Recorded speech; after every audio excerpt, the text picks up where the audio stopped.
Simple little shop lesson today. I'm going to show you something everybody who works on mechanical things needs to know in a shop, whether you're working on motorcycles, cars, tractors, 4x4s, whatever it is. At some point in your life, you're going to break off a threading tap into a threaded hole.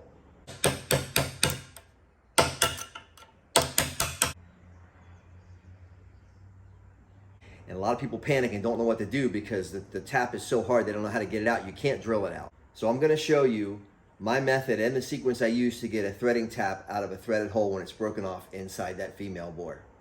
My homeboys next door over at Limitless Customs broke off a threading tap inside this footboard mount from a 2003 Road King, and they were looking for another part. I don't have stuff that late. My stuff runs up to about, I have Evo stuff from the 90s, you know, for my bad boy, but that's about it. There's several ways to get a broken tap out.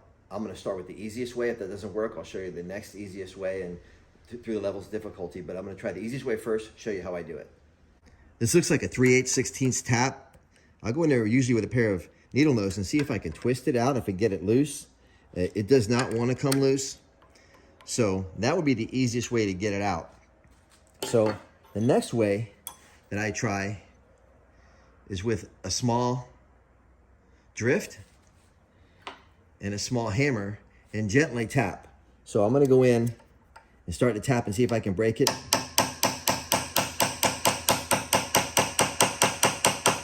And it's actually moving a little bit. And one thing you have to realize is if you tap over here, you need to tap on the other side because that tap is gonna try and rock into threads. So I'm gonna go at different angles.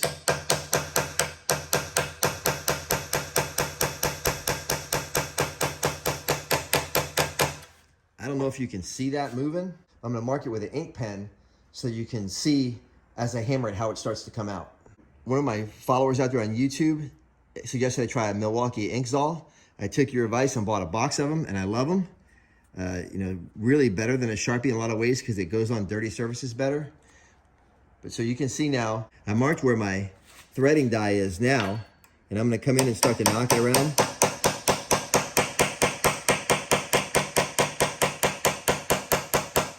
And if you can't see the movement in the camera, you can definitely see the movement from my mark. So I'm going to continue to work around. Work opposite sides of the die so that I don't cock it sideways in the threads.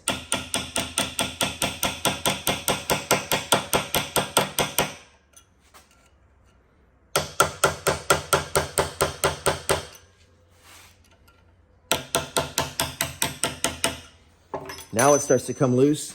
I'm gonna try my needle nose again, grab it, still too tight. And as you drive in, you wanna try and drive as shallow of an angle as possible. If you go too deep, my punch is gonna go ahead and destroy the opening threads. You're gonna have to probably go back and rethread it anyhow.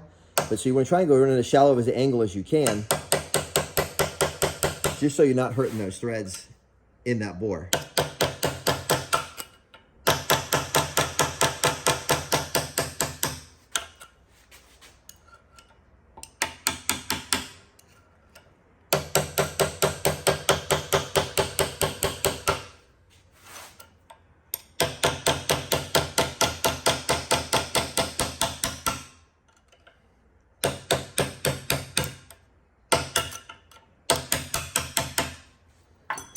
I'll try my needle's nose again, see if it's loose enough yet to get it out. And it is.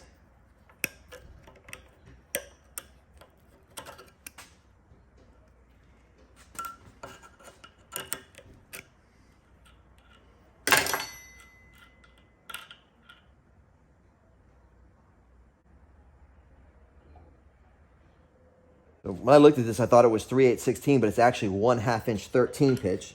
What that means is a 1/2 inch in diameter and 13 threads per inch. So now I'm just gonna go back in with a good clean threading die and clean up everything because that's what they were trying to do in the first place when they broke that one off. So you see I kind of go in a quarter turn, back it out. And if I feel any kind of tightness or bind, I back off right away and I'll use some cutting oil. I'm not using cutting oil now because they're probably gonna want to put Loctite on this. And if you put cutting oil in there, the Loctite will not really cure and hold because the cutting oil is in the way and preventing it from bonding to the metal. There you go. See all that junk that comes out of there? That was pretty lucky for me. My number one way with the needle nose pliers wasn't going to work, so my second attempt is with the drift punch and a hammer, and that worked. And I was lucky to be able to get it out that way. Sometimes you have a longer tap broke off and a deeper bore, and it requires more work. And usually what I do with that is I get a can of Freon.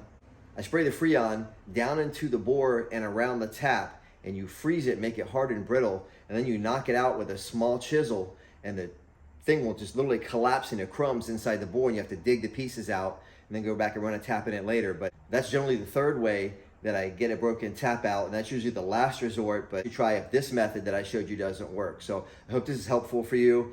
Everybody who's working on mechanical things that have threaded steel parts or threaded aluminum parts needs to know this.